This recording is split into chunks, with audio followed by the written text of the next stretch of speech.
Bem-vindos a mais um episódio do podcast Please Take Off Your Shoes, um espaço de partilha e de conversa onde procuramos debater o presente e projetar o futuro. O meu nome é Cláudia Pinto e a minha convidada de hoje é designer e fundadora do primeiro evento profissional de moda em Portugal. Bem-vinda, Eduardo Abundanza. Olá, Cláudia. Olá.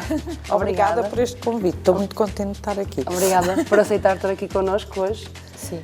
Começamos esta rúbrica muito bem calçadas, mas Claro. também com um par muito especial para si. Sim. Que história é que contam estes sapatos que nos trouxe? Então é assim, eu calço 34,5, portanto é muito difícil para mim arranjar sapatos e basicamente eu compro os sapatos que existem, não os que eu gosto. E tinha um casamento de uma pessoa muito particular e estava em Milão e portanto achei que comprar uns sapatos, não 34, quer dizer, 34,5 ou 35, seria em Milão, porque em Milão há esse número de sapatos. Portanto, corri imensas lojas e não sei o quê. E não tinha nenhuma ideia precisa, queria uns sapatos que me emocionassem.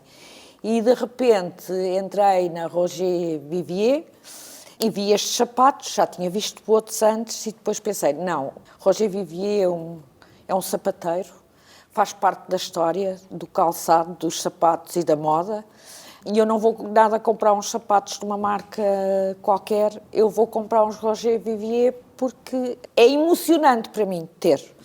E basicamente foi isso que aconteceu. Portanto, comprei estes sapatos. Sim. E depois, no casamento, passado 1h30, já estava descalça. Porque eu sofro imenso dos pés exatamente porque eles são muito pequeninos e, portanto, no dia-a-dia eu uso ou sneakers ou sapatos rasos ou sapatos com um salto muito pequeno. Mas a minha relação com os sapatos não é só usar. Eu gosto dos sapatos, tenho sapatos que nunca usei na vida, mas que era irrecusável comprá-los. Portanto, eu tenho um fetiche com sapatos. Sim. Porquê que era irrecusável comprá-los? Porque gostava muito deles. Porque eu tenho, ou seja, eu tenho uma relação com sapatos que ultrapassa o lado usável, o wearable, não é? Sim. Para mim são joias, não é? Pronto. Objetos de arte. Sim. Exatamente. E os sapatos e os acessórios e as peças de moda podem ter esta função também, esta função mais emocional? Eles têm, claramente. Não é um dado adquirido para todas as pessoas, naturalmente, mas há pessoas que se relacionam de uma forma mais emocional com determinadas peças de roupa, ou acessórios, ou sapatos, ou carteiras, não é? Sim. Normalmente as pessoas até têm mais essa relação com as carteiras. Eu é claramente sapatos, posso usá-los ou não, posso simplesmente olhar para eles e sei que o meu pé cabe lá e que se eu quiser usar, eu uso. Pronto. Passamos os sapatos quase a objetos de arte que podem durar a vida toda. Objetos de desejo. Sim.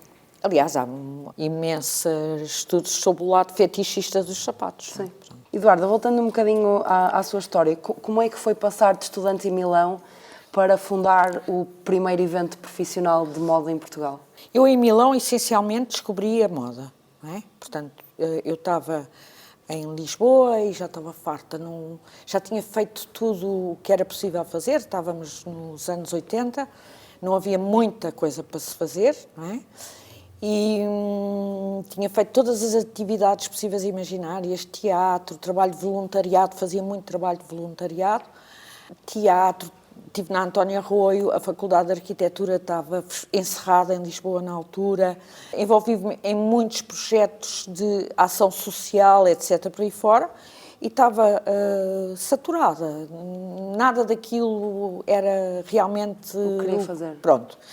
E nem sabia muito bem o que é que queria fazer. E quando cheguei a Milão, passado 3 semanas de estar em Milão, eu sabia exatamente o que é que queria fazer. E isso tem a ver com uma cidade que oferecia exatamente essas possibilidades todas. Lisboa, Portugal, ainda o 25 de Abril tinha sido relativamente há pouco tempo e, portanto, não era ainda nem um país, nem uma cidade que oferecesse todas as possibilidades, não é? Pronto.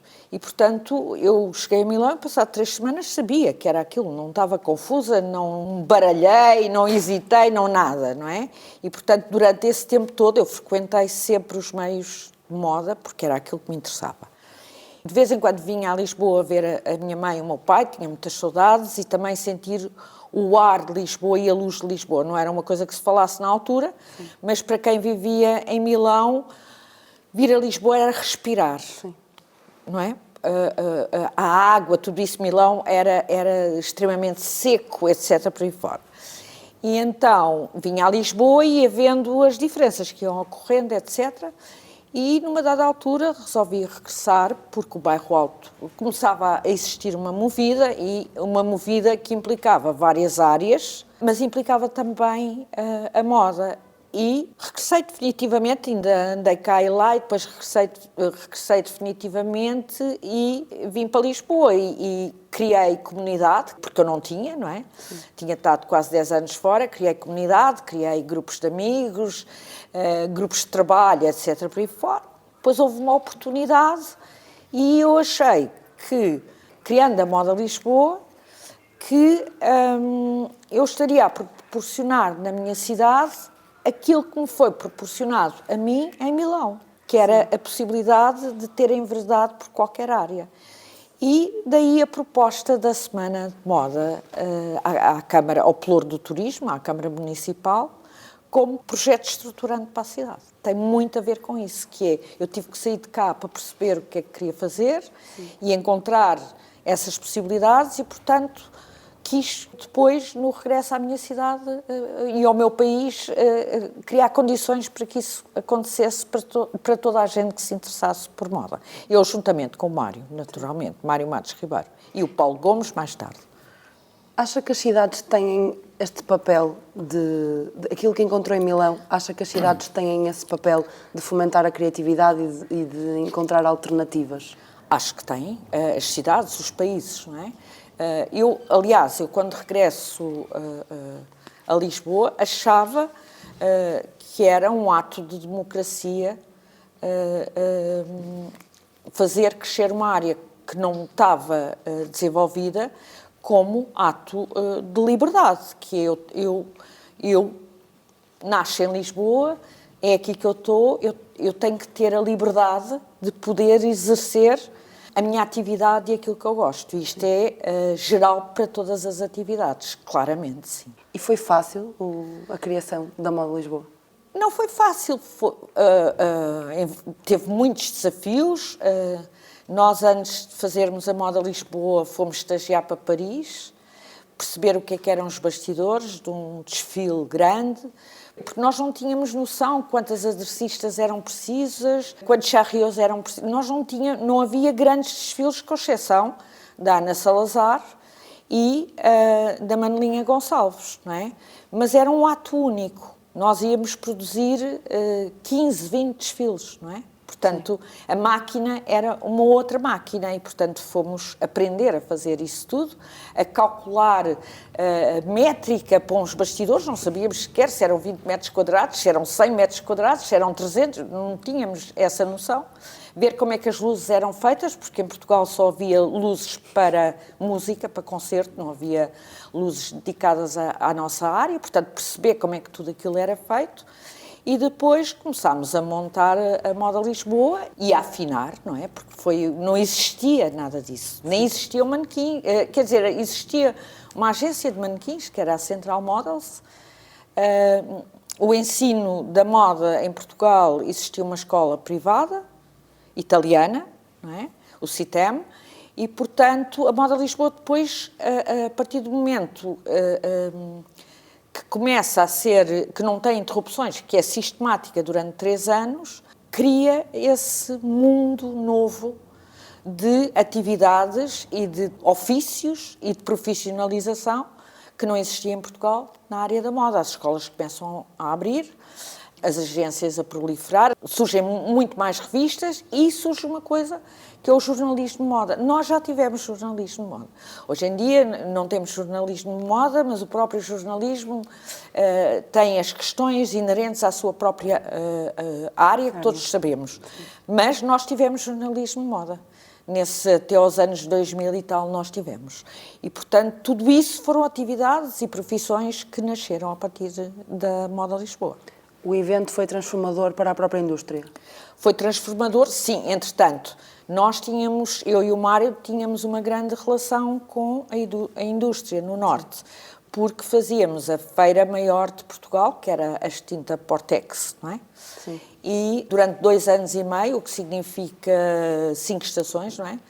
E tínhamos uma relação muito grande com os industriais. Portanto, a primeira Moda Lisboa, o ano zero, a primeira que nós fizemos de teste, nós misturámos também marcas de indústria juntamente com criadores, etc. Depois, quando o projeto avançou de uma forma já com datas e tudo isso, o que nós fizemos foi dar muito vapor aos designers, de maneira que os designers trabalhassem eles com a indústria. E trabalhavam, temos imensos exemplos, não é? Um deles é o Luís Bichinho com a Jotex, com toda a parte de knitwear, de malhas, etc., por aí fora. Fez muitas parcerias ao nível do calçado, ao nível da fabricação, etc., por aí fora. Portanto, tudo se juntou. A ligação com a indústria é fundamental e pode ser uma solução para muitos designers? Eu acho que a relação entre designers e indústria é determinante. Há décadas que se discute isso e há décadas que se tentam implementar modelos para que isso ocorra de uma maneira mais eficaz para ambos os lados. Temos que perceber que a indústria tem um formato, uma configuração de existência e que as coleções dos designers são coleções seriadas de pequenas séries, etc. E, portanto, é esse manifesto interesse. Eu acho que os designers todos manifestam interesse em relação à nossa produção nacional, que ainda por cima é de muito boa qualidade. A indústria muitas vezes tem dificuldade em acomodar os designers. Portanto, seria muito interessante para o país, não é? Porque a Itália fez isso, não é? A Itália começou com a Gibò, a grande produtora de marcas na Europa toda e a produzir em Itália. Portanto, a existência de uma grande produtora, de uma prestação de serviço em que juntasse exatamente as pequenas marcas, acomodando na indústria conforme é possível, não é? Seria importante, sim. Nós não podemos fazer tudo, estamos sempre a inventar e a fazer mais coisas, mas acho que é uma área de negócio. A Gibò tornou-se um gigante. Quando fundou a Moda Lisboa, imaginava que estaria neste ponto atualmente, ou que teria a importância que tem atualmente? De maneira nenhuma. Nós fizemos tudo isto de uma forma muito intuitiva, muito de missão, a querer dotar o país e a cidade de plataformas e de ferramentas para ter uma voz ativa também na área da moda.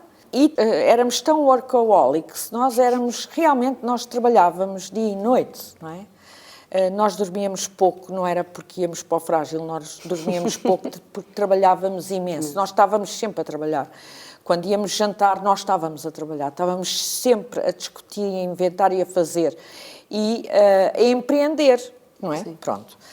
E na edição do São Luís, em que, de repente, nós não podíamos abrir as portas do teatro porque os bombeiros não tinham chegado, e um teatro só abre com a presença dos bombeiros, e que os bombeiros não podiam chegar porque tínhamos produzido um engarrafamento que ia até ao Marquês de Pombal, sendo que o Teatro Municipal de São Luís é no Chiado. No centro, sim. Ok? E, portanto, nós tínhamos produzido um engarrafamento até ao Marquês de Pombal e que eu fui à varanda para tentar perceber e vejo uma multidão já um bocado ansiosa e quase enfurecida porque queria entrar e não podia entrar.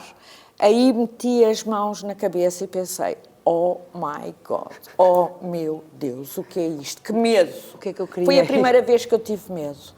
E nada, foi telefonar para uns bombeiros muito perto, que vieram a pé, que puderam abrir as portas para as pessoas começarem a entrar, para depois aquilo desbloquear e os bombeiros reais, os que estavam de piquete, puderem chegar ao São Luís. Aí E as pernas tremeram, aí tudo, tipo assim. Eu queria isto. Eu queria isto, sim. Sim. E não tinha noção, sim, pronto. É basicamente isso. E como é que olha hoje para a moda nacional? Acho que a moda nacional podia estar muito mais à frente, é o que eu acho, não é? O que é que nos falta? Falta-nos programas certos para o desenvolvimento da moda de autor, não é? Porque Portugal, como tem uma indústria significativa, não é? Fala-se sempre da indústria da moda no seu cômpito geral, sim, mas o financiamento, grosso modo, vai para essa indústria. Portanto, sim, não houve até agora desenho de projetos específicos para uma área que, então, com estas questões da sustentabilidade, etc., é uma área que toda a Europa está a proteger. Sim. Os crafts, o artesanato que é local, as produções locais e manuais e a produção de séries com uma transparência muito maior, de melhor qualidade, em que a roupa não dura uma estação, mas dura mais tempo, também custa mais dinheiro, emprega outro tipo de atividades, como seja a manutenção, como sim, era no passado, não é? Nós quase nem temos sapateiros para os sapatos, certo? Sim. E, portanto, olhar para essa indústria criativa, não é? Que há em toda a Europa e que é um fenómeno europeu e que se estende ao mundo todo, não é? Sim. Com outros olhos, sabendo que o lucro ainda por cima está na marca, não está no produto, está no que é que nós fazemos com aquele produto.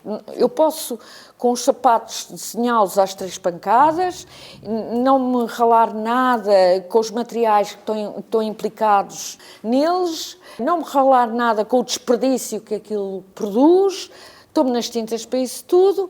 Ou posso produzir uns sapatos que todo o seu processo de pensamento e de construção, etc., tem o racional, emprega aquelas pessoas daquela comunidade, foi feito com materiais que são os materiais certos e que vão durar, não estou a esbanjar material, não estou a poluir tudo.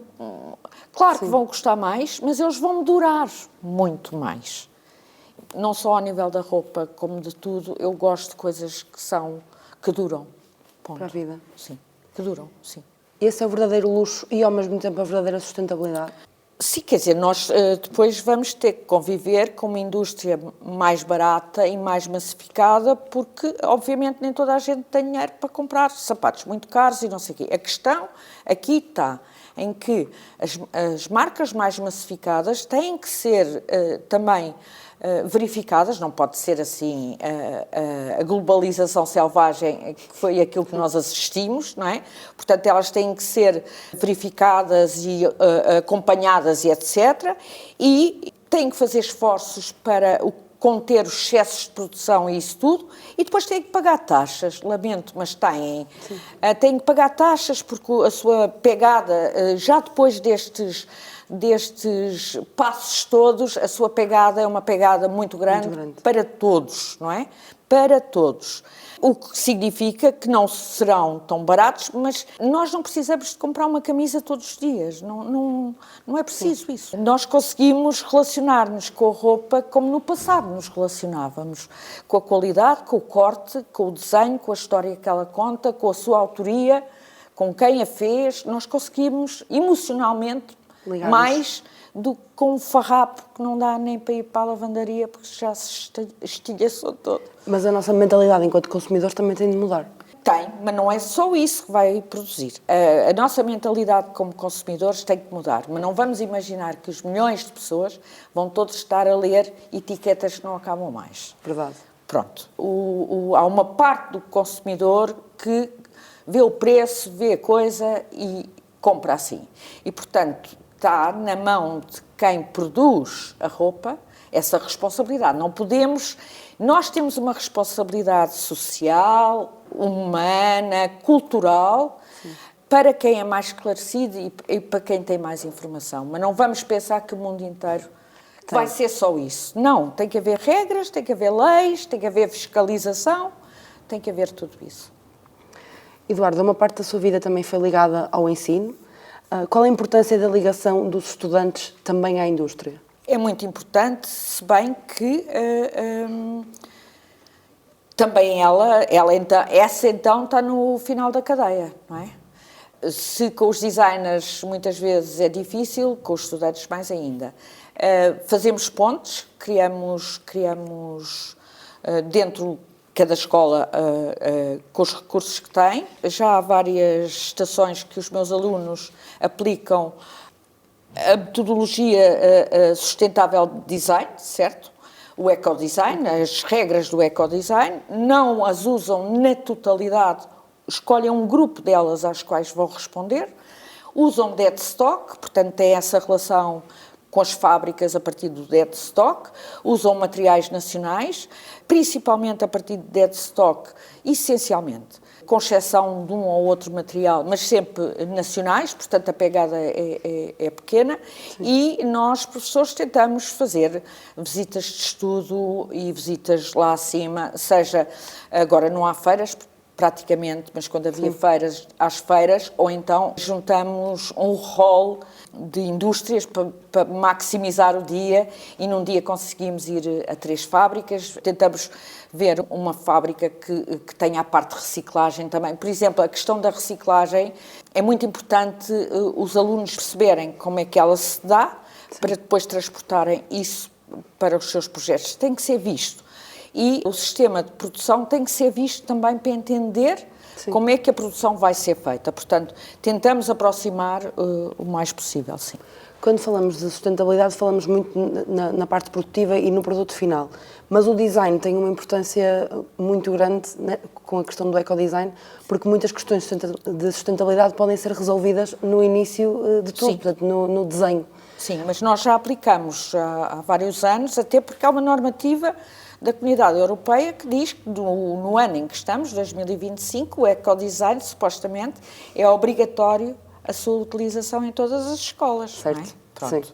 Portanto, a racionalização, não é? E o pensamento sobre o desperdício que a produção daqueles protótipos está a fazer, como é que pode ser também ele utilizado para fazer acessórios e outras coisas. Portanto, sim. Quais são os maiores desafios de ensinar nesta área?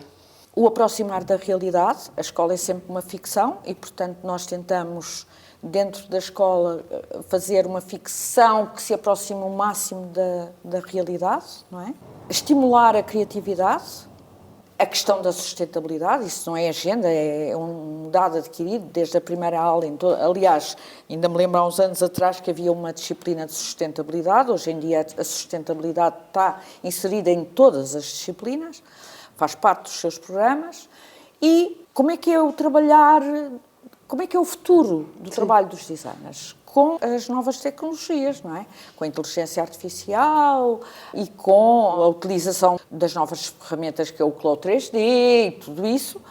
Ou seja, o Cloud 3D, ele por si próprio, também já ajuda retirando algumas fases da prototipização e, portanto, ajuda na própria sustentabilidade. Sim. Ou seja, há fases em que se desperdiçava muito material para ter o protótipo tipo e que hoje em dia, com determinados programas, nós conseguimos ultrapassar, o que é um contributo para a sustentabilidade também.